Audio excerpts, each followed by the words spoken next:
지난주 설교에서 강조했던 한 부분을 다시 한번 점검하면서 오늘 설교의 문을 열고자 합니다. 다른 것이 아니고 최후의 모세의 별명에서 배우는 교훈이었죠. 5절 말씀에 모세에 대해서 여호와의 종이라고 말하였다 하는 것에 대해서 우리는 지난주 설교 마지막 부분에 참 많이 강조하였습니다. 근데 강조한 만큼이나 일주일 동안 저의 마음을 사로잡아 이 말씀대로 살아야 되는데, 지난 금요일 날도 유사한 말씀을 강조하면서 이 부분을 다시 한번 되새겼던 기억이 있습니다. 모세를 지칭해서 여호와의 종이라고 강조했던 것, 의미 있는 지적이었습니다. 사실은 이스라엘의 영도자라고 할 수도 있었을 것이고, 여러 차례 말씀을 드렸지만 출애굽의 영이라고 표현을 해도 손색이 없었을 거예요. 그런데 그에게 마지막으로 스스로 붙인 별명은 나는 여호와의 종이다. 여호와의 종이라는 건 이미 지난주에 살펴본 대로 에베드 예호바, 뜻은 뭐였어요? 하나님께 지배를 받는 노예라. 노예. 여호와의 종이라고 그랬지만 사실은 이 에베드라는 말은 이 종의 개념, 머슴의 개념보다는 그것보다 더 한 수 아래라고 할 수 있는 노예, 아무것도 할 수 없는, 자기의 권리를 주장할 수 있는 아무런 것조차 없는 그런 존재가 노예라는 말인데, 여호와의 노예라는 말은 하나님께 지배받는 사람이다, 이런 뜻을 가지고 있어요. 어떤 교회 청년부에 이번 수련회를 하고 있는 모양인데, 주제가 이런 쐐기를 박는 주제였다고 그래요. 보통 우리가 승부근성 이런 말이 있잖아요. 근데 그네들은 노예근성이라고 표현을 했답니다. 아예 그냥 말씀에 완전한 포로를 당하고 말씀의 지배를 받는 우리의 존재가 되었으면 좋겠다. 그렇게 해서 아예 주제 자체를 그렇게 했다라는 이야기를 어저께 내가 듣고, 이건 뭐 굉장한 강력한 도전이구나 하는 그런 생각을 해보았습니다. 정말 그랬습니다. 모세는 하나님의 말씀에 사로잡혀 있는 노예와 같기를 소망했습니다. 왜 그랬을까요?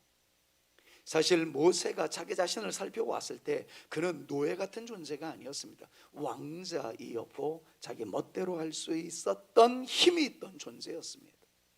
사실 우리 잘 아시는 대로 모세가 한가닥 할 줄 아는 사람 아니었습니까? 한 성질했던 사람 아니었습니까? 자기 성격 못 이겨서 사람을 돌로 쳐 죽였던 그런 사람 아니었습니까?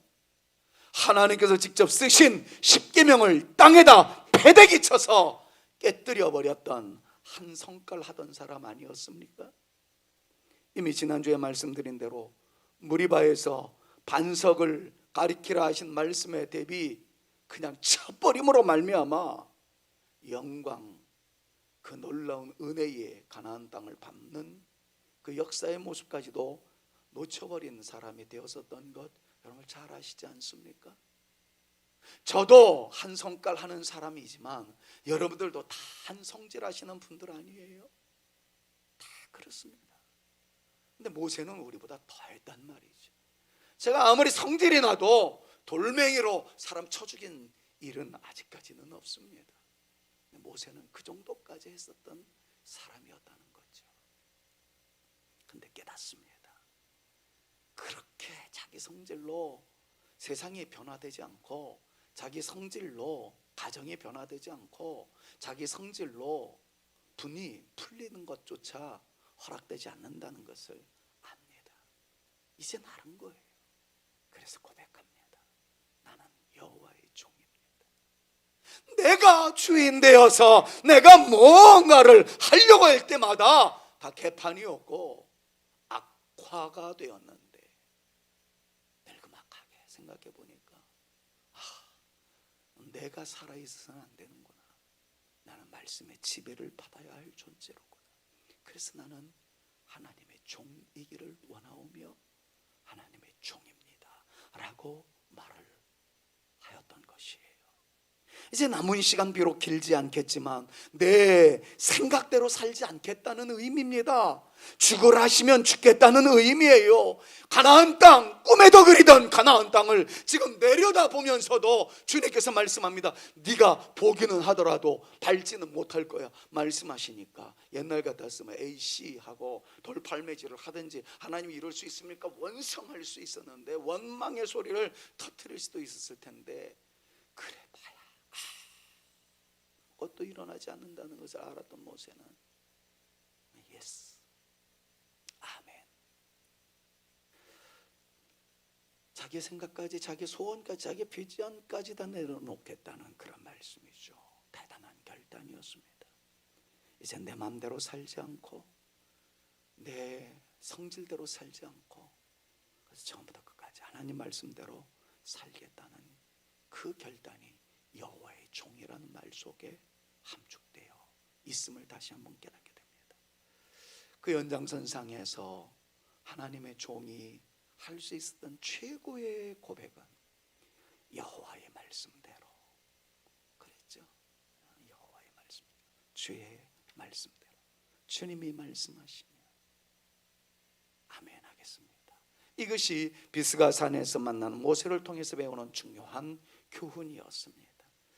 평생 우리는 우리와의 싸움, 우리 자기와의 싸움, 내 성격과의 싸움을 이뤄나가야 할 존재이었기에, 또 일 것이기에 지난주에 끝자락에 드렸던 이 말씀을 다시 한번 묵상해 보면서 이번 한 주간도 하나님, 내가 주님의 통치를 받기를 원합니다.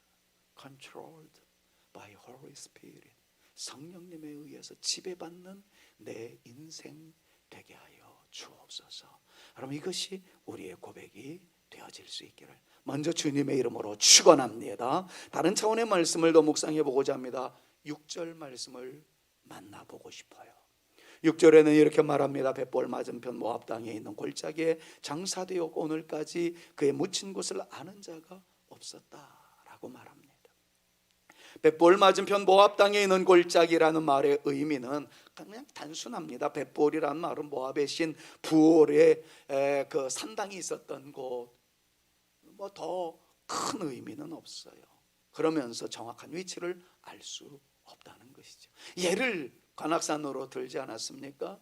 관악산 이쪽에서 올라가는 길이 있고 과천에서 올라가는 길이 있고 안양에서 올라가는 길이 있고 다 있습니다. 그러니까 벳볼 맞은편, 그거는 연주한 맞은편 어느 곳에 묻혔다, 이렇게 표현을 하면은 뭐 쉽게 이해할 수 있는 그런 내용이에요. 근데 많은 학자들이 간단하게 얘기합니다. 모세가 장사된 모압 땅의 골짜기가 느보산, 비스가산이라고 할 수 있죠. 근처에 어느 한 골짜기였다라는 의미를 함축하고 있는 것이 이 말씀이다 라고 이야기합니다. 그런데 그 다음이 더 중요하죠. 분명히 비스가산, 느보산 어느 곳에 묻혀 있기는 하는데 그의 묘를 아는 사람이 없다라는 거예요. 이것은 하나님께서 직접 모세를 장사하였기 때문일 것이라는 해석이 있습니다. 모세와 함께 올라갔던 어떤 사람들에 의해서 무덤에 묻혀 있는데 그 무덤을 다른 사람들에 알리지 않아서 무덤의 흔적을 알 수가 없었다, 이게 아니고 하나님께서 직접 장사하셨다, 하나님께서 직접 묻으셨다, 이런 말이죠. 여러분, 그 상반되는 말씀이 뭐예요? 하나님께서 회리바람을 타고 승천하게 하셨던 엘리야와 같은 그러한 모양새를 보여주십니다. 누구한테 시키지 않고 하나님 직접 하셨다는 거예요.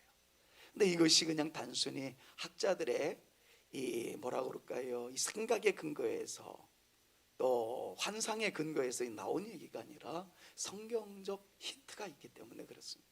유다서 1장 9절에 이렇게 표현을 하고 있어요. 천사장 미가엘을 보내서 모세의 시신을 인간이 알지 못하는 곳에 장사하도록 명령하셨을 것이라는 해석을 가능하게 만든 것이 바로 신약성경 요한계시록 맨 마지막 그 장의 바로 앞에 있는 유다서 요한계시록, 유다서는 한 장밖에 없기 때문에 찾기도 쉽지 않은 그 구석에 이 말씀이 있어요. 같이 한번 읽어봅시다. 어떤 내용인지. 천사장 같이요.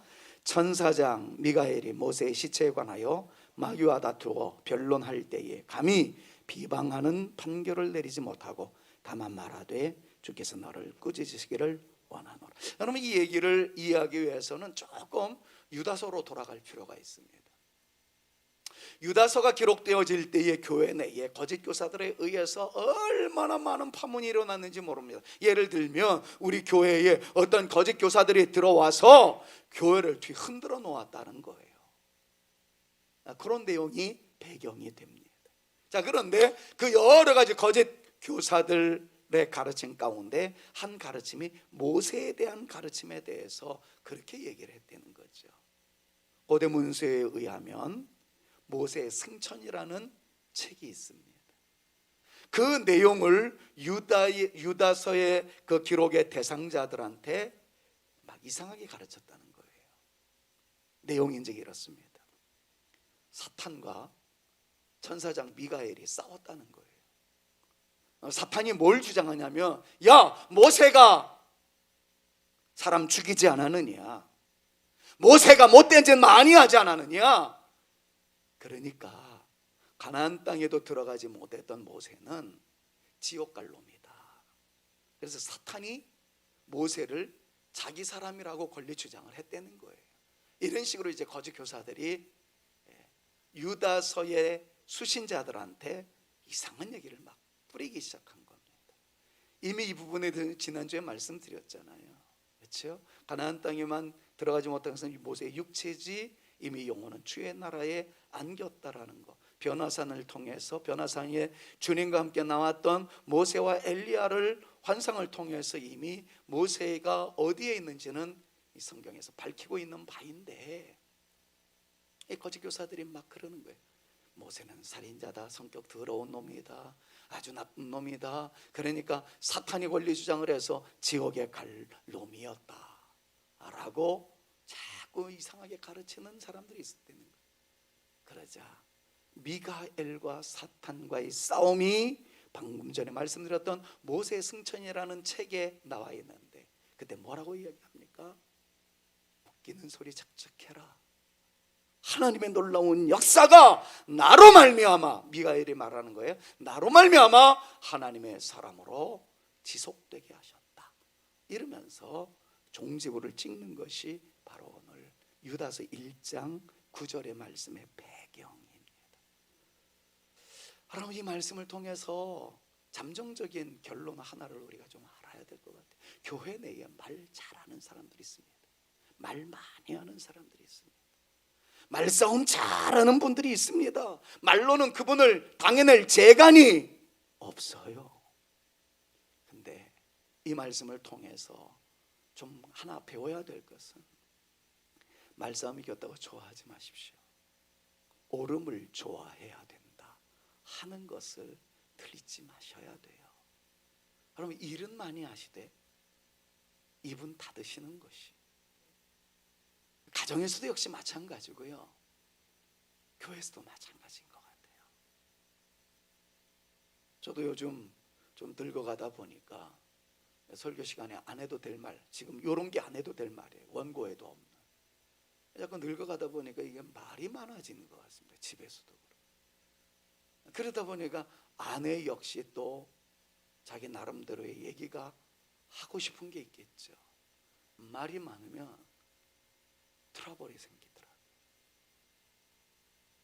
말 대신에 행동으로 사랑을 표현해 주는 것이 훨씬 더 아름답다라는 거. 1만 마디의 방언보다는 한 번의 사랑의 행동이 서로에게 더 큰 은혜를 입혀줄 수 있다는 것을 깨닫습니다. 1절 말하지 말라는 것 아니에요. 또 뭐 눈으로 말해요. 눈으로 어떻게 말합니까? 말은 입으로 해야죠. 사랑한다는 표현은 하되 상호 비방하고 흉보고 헐뜯고 깎아내리는 듯한 이런 모습의 말들은 다 스톱하고 하나의 사랑의 행동으로 사랑을 증명해 나가는 이것이 아름다움을 만들어갈 수 있는 우리네 모습이다 하는 것을 깨닫게 됩니다. 사랑하는 여러분, 미가엘과 사탄과의 싸움을 이야기하고 있는 모세의 승천이라는 이 얘기를 통해서도 간단하나마 그러나 강력하게 주장하는 것이 하나님께서 역사하실 것이기 때문에 쓸데없는 소리 하지 말아라. 결론은 그거거든요.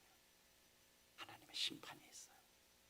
우리가 어떤 말을 하든지 어떤 무익한 말을 하든지 심판날에 다 직고하게 되어진다는 것, 고백하게 되어질 수밖에 없다는 것, 우리가 아무도 없을 때 했던 그 허튼 소리도 다 드러나게 될 것이다라는 사실을 기억하면서 은혜를 끼치는 말, 살리는 말, 교회를 통하여 하나님께 영광을 올려드릴 수 있는 아름다움으로 장식되어져 가는 그런 저와 여러분 모두가 되어질 수 있기를 다시 한번 우리 구주 예수 그리스도의 이름으로 축원합니다. 어쨌든 하나님은 모세의 무덤을 숨기셨어요. 그 이유는 아마 이스라엘 백성들이 모세의 무덤을 숭배의 대상으로 삼을지도 모를 위험성 때문이었을 것이다 라는 장로교의 창시자인 주한 칼빈의 이 해석을 저는 동의합니다. 정말 그랬을 것 같아요. 만약에 모세의 무덤이 발견이 됐다면 거기가 엄청난 성지가 되지 않았겠어요?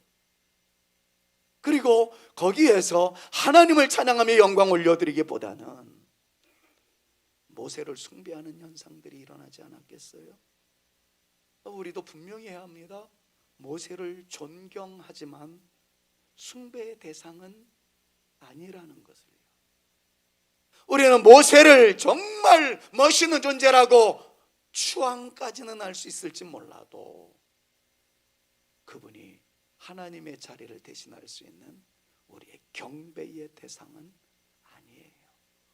모세에게 역사하셨던 하나님을 찬양할 수 있는, 모세를 세워주셨던 우리 구주 예수 그리스도와 성령님의 강력한 역사를 찬양하는 우리 모두가 되어지셔야지 모세가 우리의 신앙의 대상이 되어서는 안 됩니다.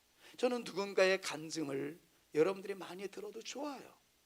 그런데 그 간증의 주인공을 존경하기보다는 간증거리를 주셨던 그 하나님에 대해서 더 주를 찬양하며 주께 영광 올려드리는 저와 여러분들 되어져야 할 줄로 믿습니다. 오직 하나님이세요. 오직 예수님이세요. 좋은 일이 있습니까? 여러분들에게 공로를 취하지 말고 그 일을 이루어낸 그 누군가를 칭찬은 한다 할지라도 그 존재가 마치 그 기적을 일구어낸 존재라고 생각하지 마시고, 길을 내신 분은 하나님, 기적을 이루신 분은 하나님, 약속을 성취하신 분은 하나님, 어둠 속에서도 빛으로 등장하시는 분은 하나님, 그분이 바로 우리의 하나님이라는 이 고백이 날마다의 삶의 현장에서 우리 입술을 통해서 터져나올 수 있기를 우리 구주 예수 그리스도의 이름으로 축원합니다. 다른 교훈으로 우리의 눈을 돌려보도록 하겠습니다. 모세가 죽을 때 나이 120세였다라는 것을 오늘 본문 말씀이 또 계속해서 말씀하고 있거든요. 자, 성경가 120세를 향유했다고 하는데 그것은 순전히 하나님의 은혜였다는 것을 또 한번 깨닫게 됩니다. 왜냐하면 모세 자신의 심도 있는 관찰에 의하면 당시 사람들의 수명의 평균 연령은 70세였습니다.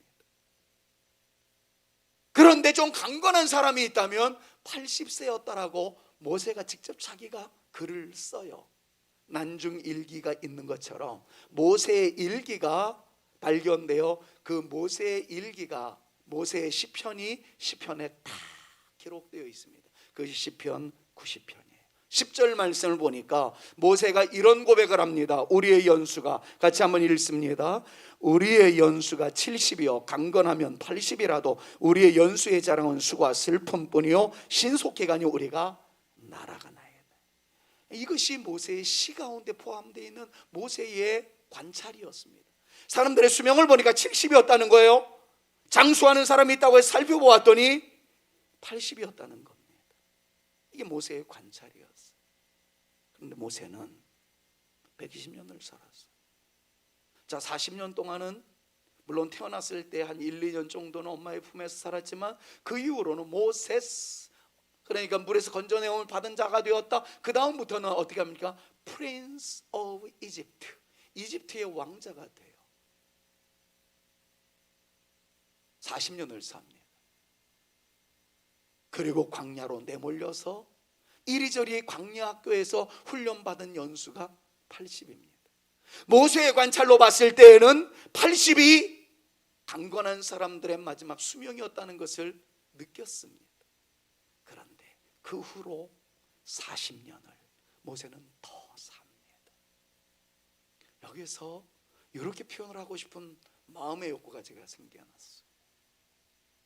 인간적인 계산에 의하면 80이면 끝이었어요. 인생의 끝점이었다고요. 그런데 인간이 생각하는 그 인생의 끝점에서 하나님은 모세로 하여금 40년을 더 살게 만들어요. 그래서 제가 여기서 생각해낸 문장이 인간의 끝점이, 인간의 마지막이 하나님의 새로운 시작이었다라고 말이에요. 여러분, 이렇게 사느니 차라리 끝나는 게 나을 것 같아요. 인생의 벼랑 끝에서 호둥거리며 발버둥치는 우리의 모습이 있을 때 오늘 말씀을 잊지 마십시오. 이것이 나의 인생의 끝점일 수도 있겠다라고 생각하는 그 시점이 하나님의 역사의 새로운 시작일 수 있다는 거예요. 모세의 관찰과 하나님의 관찰이 너무 달랐다는 것을 이 말씀이 가르쳐주고 있지 않습니까?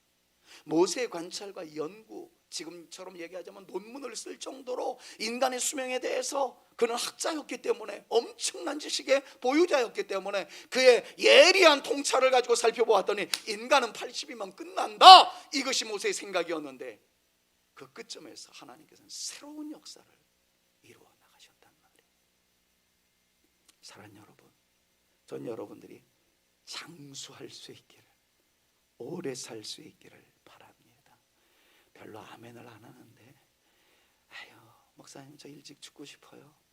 그런 분한테 신방 가가지고 하나님 우리 권사님이 죽고 싶다는데 내일 죽게 해 주옵소서. 그럼 화를 버럭 낼걸요 아마. 그래요. 나는 여러분들이 오래 살 수 있으면 좋겠어요. 그런데 장수의 비결이 있다는 것을 놓치지 마십시오. 사역자가 되는 거예요. 이 말을 좀 깊이 이해하셔야 합니다. 모세가 생각했었던 것은 80이었어요. 나도 80 되면 죽겠구나. 그런데 하나님께서 그에게 미션을 주셨어요. 하나님께서 그에게 사명을 주셨어요. 그 사명을 붙잡았더니 사명이 40년을, 모세의 인간 수명의 40년을 사명이 이끌어 가더라. 그것이 성경에 기록되어 있는 중요한 관점입니다. 그래서 제가 그렇게 말씀을 드리는 거예요. 저는 여러분들이 장수하기를 바라요. 정말 노후가 더 아름다워질 수 있기를 바란다고 말이죠. 그런데 여기에 비결이 하나 있다는 거예요. 사역자가 되는 거예요. 사역이 우리의 삶을 이끌어 갈 것이라는 것을 성경이 말씀합니다. 쓰임받는 존재가 되도록 기도해 보십시오. 그리고 비전을 품어 보십시오. 그것이 우리로 하여금 더욱 영광스럽게 하는 비결이 될 수 있다는 겁니다. 얼마 전에 주님의 부르심을 받은 김동길 박사님, 정치적인 입장에서는 생각이 다를 수는 있겠지만 어쨌든 그의 학식과 그의 역사관이나 이런 것들을 보면 존경하지 않을 수 없는 어른입니다. 저도 연대에서 공부를 하고 있었을 때 그분의 강연을 몇 번 들으면서 참 많은 감동을 받았던 기억이 있습니다. 근데 그분이 늘 강조했던 내용 가운데 하나가 사명이 있는 사람은 결코 죽지 않는다, 이런 말을 했어요. 사명에 불타며 사명에 이끌려가는 사람은 그 소임을 다할 때까지, 하나님의 미션이 완성되어질 때까지 하나님께서 책임지신다는 거예요. 사랑하는 여러분, 이 말씀을 잊어버리지 마십시오. 내가 내 삶을 드라이브해 나가는 것이 아니라 그 사명인 내 삶을 드라이브해 나가며 하나님은 감당할 수 있는 능력을 주시고, 만약에 돈이 필요하면 돈을 주셔서라도, 건강이 필요하면 건강을 주셔서라도, 우리에게 필요한 어떤 조건이 요구되어진다면 그것까지 허락해 주셔서라도 그 사명을 감당할 수 있도록 하나님께서 드라이브해 나가실 줄로 믿습니다. 기도의 사역자로 남아주십시오. 봉사의 사역자로 남아주십시오. 섬기는 사역자로 남아주십시오. 그 사역을 감당하기 위해서 우리가 애쓰는 순간 하나님께서는 감당할 힘을 주실 것입니다. 마침내 내가 사역을 내려놓을 때 그 사역을 감당하도록 역사하는 하나님의 은혜도 멈추게 될 것입니다. 정말 모세는 그랬습니다. 인간의 관점으로는 내 인생 끝나야 할 종점이었는데 주어진 사명을 붙잡았더니 사명이 모세의 수명을 40년을 길게 만들었을 뿐만 아니라 죽을 때까지 기력이 세어지지 않았다라는 내용을 오늘 성경 마지막 부분에 첨가를 시켜버리고 말합니다. 그래서 이렇게 표현을 합니다. 그의 눈이 흐리지 아니하였고 기력이 쇠하지 아니하였더라 라고 말이죠. 그럼 이삭은 말년에 눈이 어두워서 잘 보지 못해서 에서와 야곱을 알아맞추지도 못했잖아요. 야곱 또한 마찬가지였습니다. 노년의 자녀들을 축복하면서 침상에 기대어 축복하는 어려움이 있었습니다. 요셉의 두 아들이 왔을 때는 손을 어깃장 놓을 수밖에 없었을 정도로 침침한 육체의 모습을 부정할 수는 없었습니다. 그런데 모세는 다른 사람에 비하여 노장을 과시할 수 있었다는 것을 성경은 계속해서 강조하지 않습니까? 그 이유를 이미 언급하였습니다만 모세에게 주어진 막중한 책임감을 떠맡은 이스라엘의 지도자로서 항상 하나님의 도우심을 앙망함으로 말미암아 주님께서 주시는 새 힘을 모세가 경험했기 때문에 사명에 의하여 주어지는 하나님의 또 다른 은혜가 모세로 하여금 오래 살도록 하였고 더 위대한 역사를 일구어내게 하였다는 것입니다. 다시 한번 꼭 기억하십시오. 내가 끝이라고 생각되는 그 순간 하나님을 떠올리십시오. 그리고 하나님의 사명을 잡으십시오. 그러면 그 사명이 우리의 새로운 시작을 이루어 내실 줄로 믿습니다. 오늘 저는 여러분들 가운데 너무 힘들어요, 막막한 것 같아요. 그럴 때 제가 금요일날 심야기도 하면서 제가 완전히 망가졌습니다. 제가 좀 완벽주의거든요. 그래서 제가 잘 부르지 못하는 노래는 불러본 적이 없어요. 근데 금요일날 완전히 무너진 거, 망가진 걸 여러분들이 다 보셨어요. 제가 잘 알지도 못하는 노래예요. 그런데 얼마나 가사의 은혜를 오래전부터 받았는지 언젠가는 한번 불러야지 그러는데 이놈의 노래가 랩 같기도 하고 박자 비트가 저랑 너무 안 맞아가지고 부르는 족족 틀리는 거예요. 제가 그래서 금요일 아침부터 한 20여 번을 계속해서 재생하면서 들었는데도 이제는 되겠거니 했는데 망쳤어요. 노래를 부르는데 나만 틀리더라고요. 왜냐하면 모르는 분들은 아예 안 불렀기 때문에. 그러니까 나만 완전히 걸레가 됐어요. 금요일에. 그래도 좋았어요. 근데 그 중에 가사가 뭔지 아세요? 하나님은 누구신지 아세요? My God, my God. 하나님은 That is who you are. 바로 당신이세요. 그러면서 말씀하는 것이 하나님은 Waymaker, 길을 내시는 분이라고요. Miracles worker, 기적을 일구어내시는 분이라고 말이죠. Promise keeper, 약속을 이행하시는 분이라고요. Light in the darkness, 어두움 속에서 빛으로 등장되시는.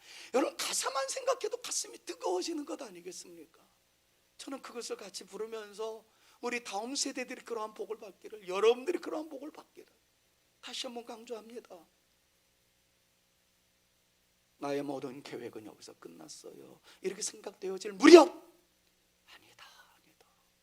하나님이 계시고 하나님의 이름을 부를 수 있는 그 시간이 있고 나에게 찬스가 있다면 그 주님을 부를 때 하나님께서는 새 길을 열어 주실 줄로 믿습니다. 이것이 저와 여러분들의 고백이 되어질 수 있기를 우리 구주 예수 그리스도의 이름으로 축원합니다. 웨이메이커, 이 단어 하나가 너무 가슴을 설레게 만들어요. 길을 메이커, 만드시는 분, 사막에 강이 흐르게 하시는 분. 지난주에도 말씀을 드렸습니다. 첩첩산중, 산중에 길을 내시는 분. 우리가 생각하기에는 길이 아닌데 하나님은 웨이메이커예요. 웨이메이커, 길을 만드시는 분. 이사야 40장 31절에서 이렇게 표현하잖아요. 모세의 마음속에 이 마음이 있었을 거라고 생각을 해요. 오직 여호와를 앙망하는 사람은 새 힘을 얻을 것이다. 여기서 말하는 앙망이라는 건 바라보고 또 바라본다는 거예요. 인생의 끝자리에서 하나님을 바라보세요. 또 바라보세요.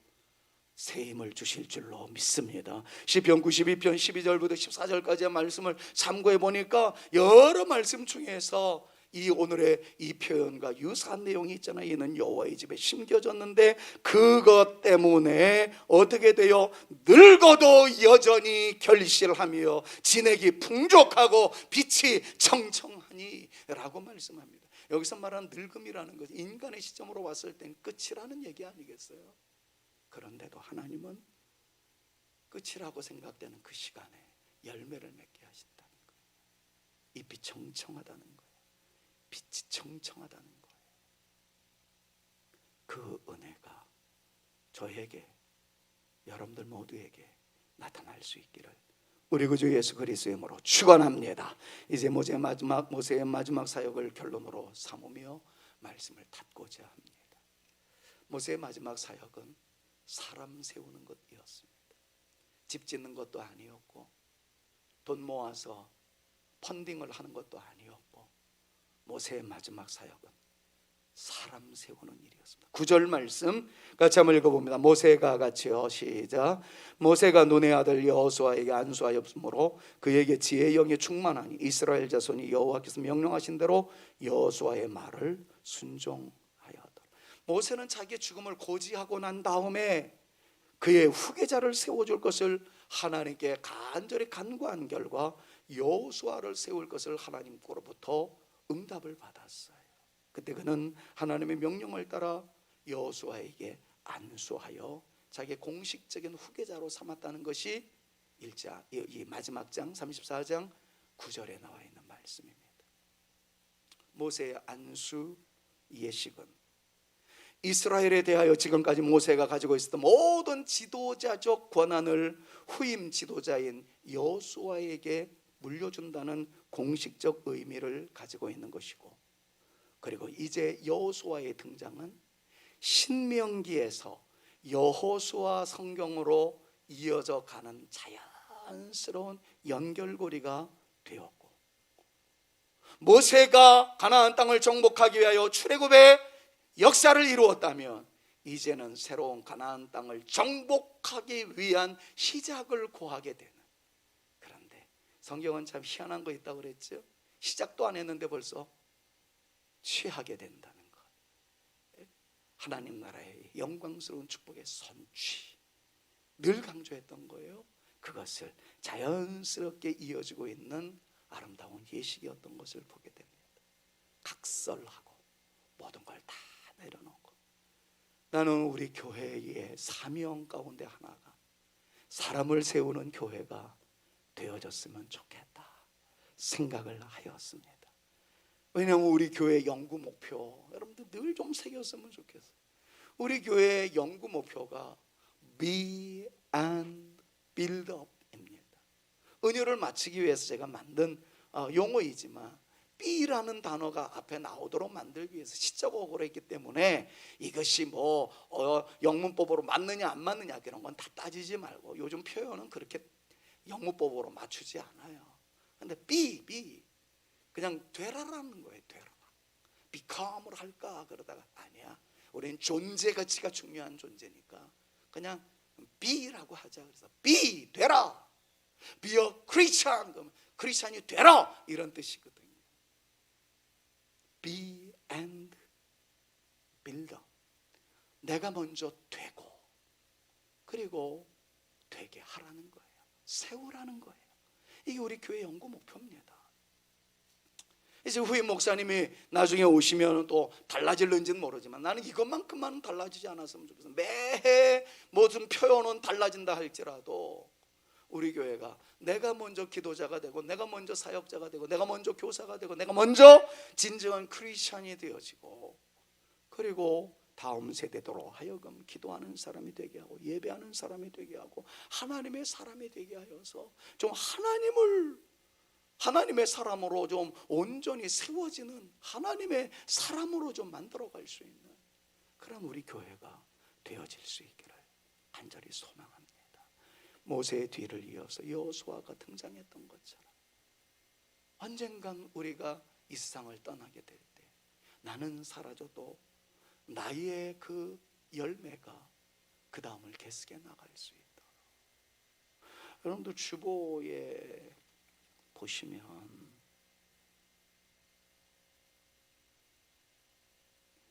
어디에 있죠? 내가 봤는데 아우렐 타누스 해외 아동이라는 그 중간 부분에, 그러니까 맨 마지막 예배 교육 및 안내, 그러니까 설교 바로 옆 라인 뒷면에 보시면 2020 비전을 향한 국내외 선교, 그래서 해외 아동 아우렐 타누스 가로 열고 알바니아 2013년생 월드 비전 초등부라고 써 있어요. 그 외에 우리가 입양 선교사도 있고 협력 선교사님들도 있지만 정말 우리의 사랑하는 자녀들을 넘어서 누군가를 좀 세울 수 있는 일에 여러분들이 어떤 희망을 좀 가져봤어요. 참 좋겠다 하는 그런 생각을 가지고 봅니다.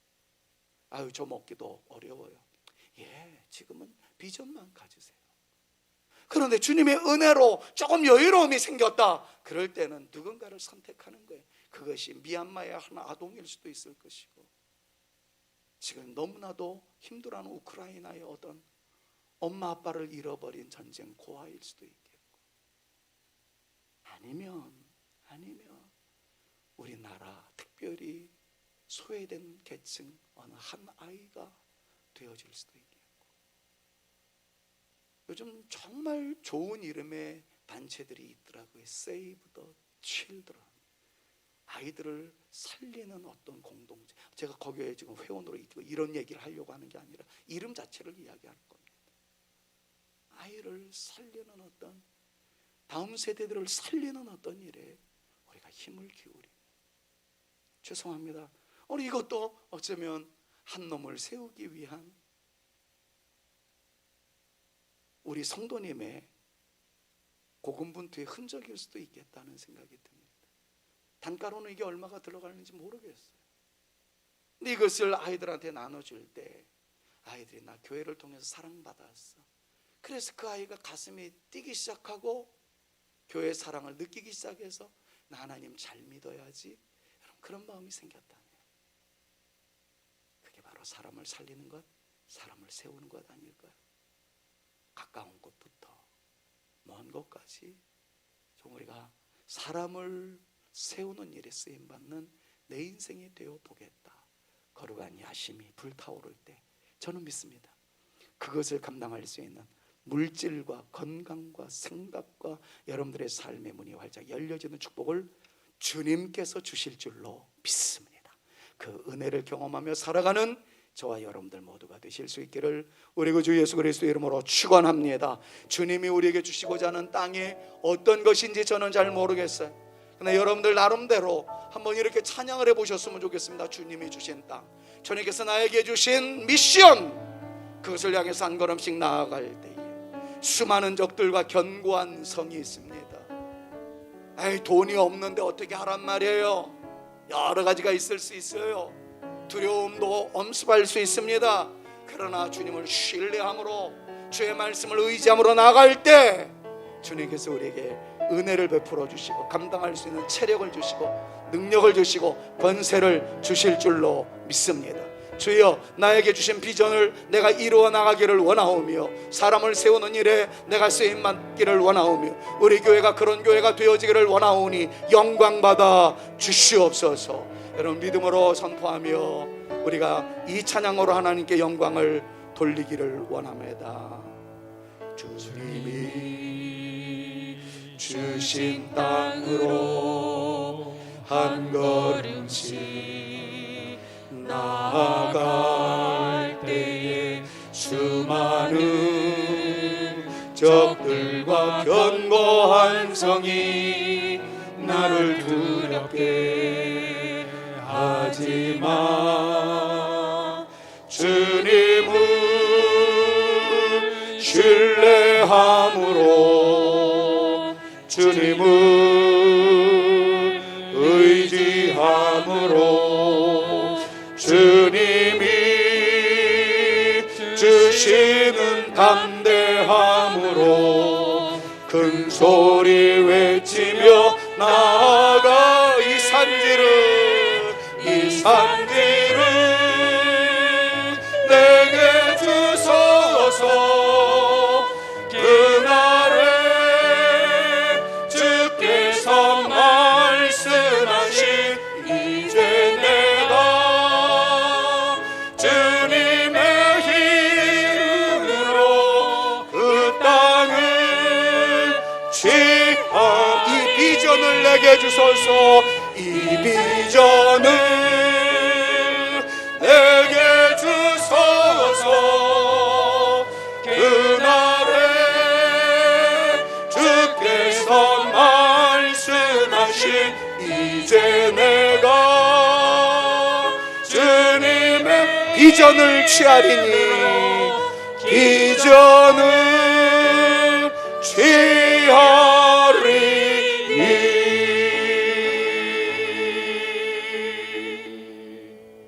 하나님, 모세의 최후를 통해서 잡아야 할 몇 가지 교훈을 잡았습니다.